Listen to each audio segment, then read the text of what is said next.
Sajak Seonggok Jagung, karya W.S. Rendra. Seonggok jagung di kamar, dan seorang pemuda yang kurang sekolahan memandang jagung itu.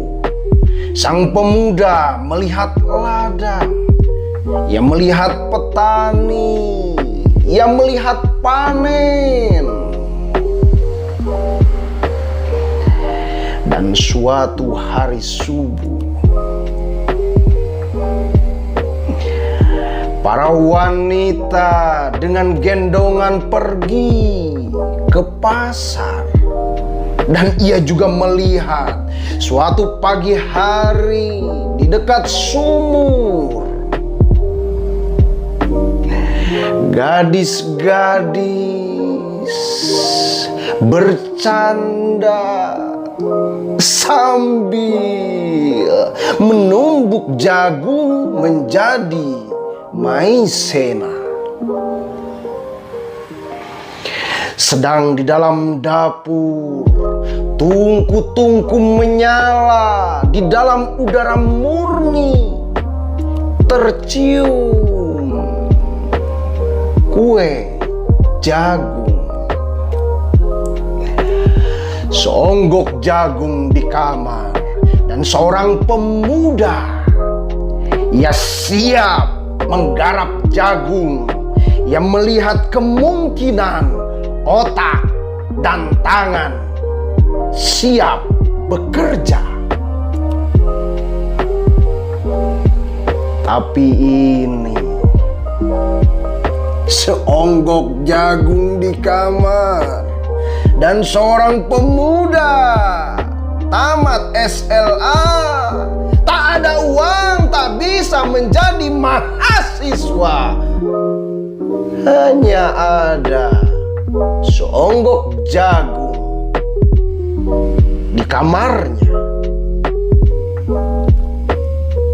Dia memandang jagung itu, dan ia melihat dirinya terlunta-lunta. Ia melihat dirinya ditendang dari diskotik. Ia melihat sepasang sepatu kenes di balik etalase. Ia melihat saingannya naik sepeda motor. Ia melihat nomor-nomor lotre. Ia melihat dirinya sendiri miskin dan gagal. Seonggok jagung di kamar tidak menyangkut pada akal, tidak akan menolongnya.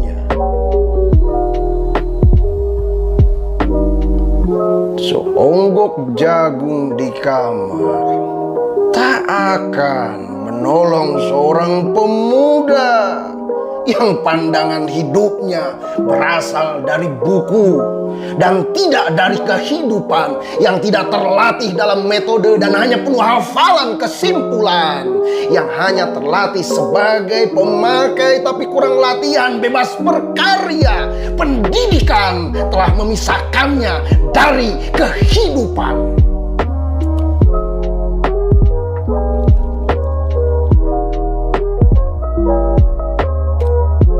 Bertanya,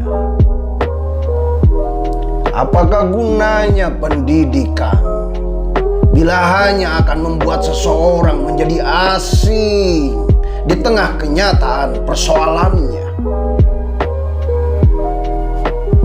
Apakah gunanya pendidikan bila hanya mendorong seseorang menjadi layang-layang di ibu kota, kikuk pulang ke daerahnya? Apakah gunanya seseorang belajar filsafat, sastra, teknologi, ilmu kedokteran, atau apa saja bila pada akhirnya ketika ia pulang ke daerahnya lalu berkata,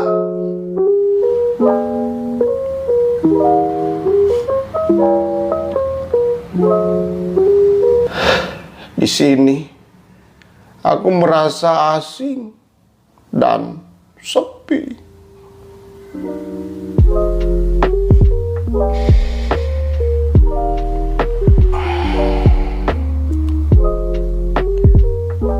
1975.